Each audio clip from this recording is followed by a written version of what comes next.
শীতের বাজারে টমেটোর ছড়াছড়ি, তাই এই টমেটোর আচার সারা বছর ধরে খেতে হলে আজকের রেসিপিটা অবশ্যই একবার ট্রাই করার জন্য অনুরোধ করব।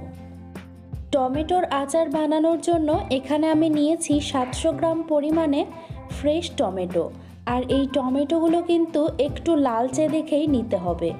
এখন এই টমেটোগুলোকে জল দিয়ে খুব ভালো করে পরিষ্কার করে ধুয়ে নেব। ভোগের খিচুড়ির রেসিপিতে সুস্মিতার রেসিপি কমেন্ট করেছে, খুব ভালো লাগলো, thank you so much dear. লাবড়া রেসিপিতে সিমনা ভ্লগস থেকে একটা দিদিভাই কমেন্ট করেছে, সুন্দর একটা সবজি রেসিপি দেখে নিলাম, ভালো লাগলো, একদিন ট্রাই করে দেখব। আমি কিন্তু আপনার নতুন বন্ধু হয়ে পাশে রইলাম, থ্যাংক ইউ সো মাচ দিদিভাই।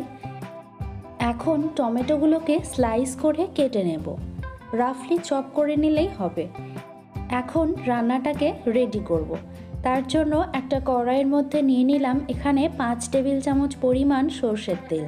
সর্ষের তেলটা গরম হলে এর মধ্যে ফোড়নের জন্য দিয়ে দেব একটা তেজপাতা আর 1 চা চামচ পরিমাণ 5 ফোড়ন। এখন 5 ফোড়নটাকে খুব ভালো করে একটু ভেজে নেব যতক্ষণ না পর্যন্ত খুব সুন্দর একটা স্মেল আসছে। ফুলকপির বড়া রেসিপিতে পারভিন্স কিচেন থেকে একটা দিদিভাই কমেন্ট করেছে, mouth watering, absolutely delicious recipe, thanks for sharing, big like, thank you so much দিদিভাই। আর শামাজ লাইফস্টাইল থেকে কমেন্ট করেছে, খুব সুন্দর রেসিপি, আমি আগে থেকেই আপনার বন্ধু, থ্যাংক ইউ সো মাচ দিদিভাই। তো খুব ভালো মতো করে এদিকে ফোড়নটা রেডি হয়ে গেছে, আর আমি টমেটোর টুকরোগুলো দিয়ে খুব ভালো করে একবার নাড়াচাড়া করে দিলাম, আর উপর থেকে দিয়ে দিলাম স্বাদ মতো নুন। এখানে আমি 1 চা চামচ পরিমাণ নুন অ্যাড করেছি, দিয়ে ঢাকনা দিয়ে রেখে দেব 6 থেকে 7 মিনিটের জন্য। 6 থেকে 7 মিনিট পর এখন ঢাকনাটা তুলে নিচ্ছি, আর টমেটোগুলো কিন্তু এখন 50% কুক হয়ে গেছে।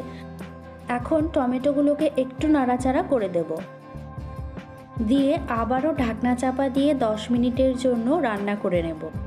10 মিনিট পর এখন আমি ঢাকনাটা তুলে নিচ্ছি, আর দেখতেই পাচ্ছেন টমেটোগুলো কিন্তু একদম খুব ভালো মতোভাবে বয়েল হয়ে গেছে।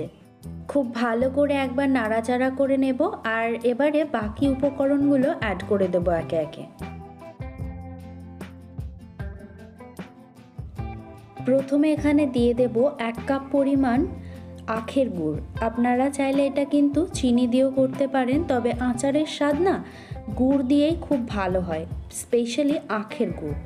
এখন গুড়টাকে খুব ভালো করে একবার মিশিয়ে নেব। গুড়টা মেল্ট হলে এখন এর মধ্যে দিয়ে দেব 1/2 চা চামচ পরিমাণ হলুদ গুঁড়ো আর 1 টেবিল চামচ পরিমাণ কিশমিশ, আর দিয়ে দেব এখানে 2টো শুকনো লঙ্কা। কিশমিশটা কিন্তু একেবারেই অপশনাল, আপনারা যদি না চান তাহলে নাও দিতে পারেন। এখন সব কিছুকে খুব ভালো করে নাড়াচাড়া করব, আর মিডিয়াম টু হাই ফ্লেমে এটাকে রান্না করতে হবে যতক্ষণ না পর্যন্ত আচারটা শুকনো শুকনো হয়ে আসছে। আর ফ্লেমটা কিন্তু অবশ্যই মিডিয়াম টু হাইতেই রাখতে হবে, আর এই সময় কিন্তু খুব ছিটকে আসে, তাই একটু সাবধানে করতে হবে। তো দেখতেই পাচ্ছেন আচারের কনসিস্টেন্সিটা কিন্তু একদম শুকনো শুকনো হয়ে এসেছে, আর রেডি হয়ে গেছে আমাদের আজকের রেসিপি টমেটোর আচার। কেমন লাগলো রেসিপিটা অবশ্যই কিন্তু কমেন্ট করে জানাবেন।